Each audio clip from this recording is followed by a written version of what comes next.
Claire, this restructuring is making my head spin. They've completely changed how we handle project approvals. Tell me about it. I spent an hour yesterday just figuring out who to send my proposal to. And don't get me started on the new forms.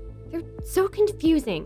Not even sure I'm using the right one. Same here. I had to redo mine 3 times before I got it right. It's like they threw us into the deep end with no instructions. Jeremy, how are you handling the new approval process? Barely. I thought I had it down, but then I got an email saying I missed a step. It's so frustrating. Every project feels like it's moving in slow motion now. Yeah, and it's not just us. Everyone I've talked to is struggling with this. I wish they'd given us more guidance. Do we just keep stumbling through it? I don't think we can figure this out alone. I know someone who can help us. Why don't we Ask Joe and Jeanne.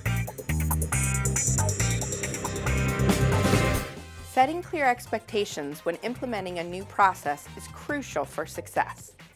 Employees need to know what's expected so they can focus on what matters most and commit to a job well done. For employees, knowing what's expected is foundational to employee engagement. According to the Gallup organization, teams who have clear expectations are more productive, creative, and adaptable. In addition, they save the company money and have fewer on-the-job accidents. Claire feels like she's drowning. Nora's frustrated, and Jeremy feels alone and is struggling. Let's see what we can do to help. Here are some key strategies to help with clarity, alignment, and process paralysis. Number 1, define the purpose and goals. Answering the question why is so important. Change for change's sake is never successful, and in order to do their best work, people need to understand the reason for the change.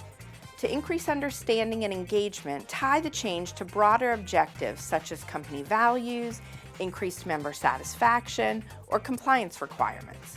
People may not like the change, but if they understand the reasons for it, they can get behind it. In addition, define what success will look like. Nobody wants to run a marathon without knowing where the finish line is. Number 2, communicate clearly and repeatedly. It's practically impossible to over-communicate. The key is to be very clear and to share the message repeatedly using a variety of communication channels. When you get to the point where you think to yourself, how many more times or ways can I say this? Find another way and say it again. For sure, there's someone out there who's still going to say they never got the message. Be sure to reinforce key points as often as you can through all communication channels. Include channels like email, meetings, videos, visuals, intranet posts, and in-person meetings. Number 3, set specific and measurable expectations. Clearly define roles, responsibilities, changes, and deadlines. Use some type of tracking mechanism on a shared site so everyone can see what's happening, who's doing what, and when it's due or when the final changes will take place. Transparency around progress towards goals is also important and is something that's frequently left out. Number 4, provide training and resources. Offer hands-on training, FAQs, and job aids to ensure understanding of policy changes. Consider all the ways people like to learn or digest information and provide resources in all of those formats. Once policies or procedures have been updated, ask those who will be impacted by the change to review documentation for clarity and ease of use.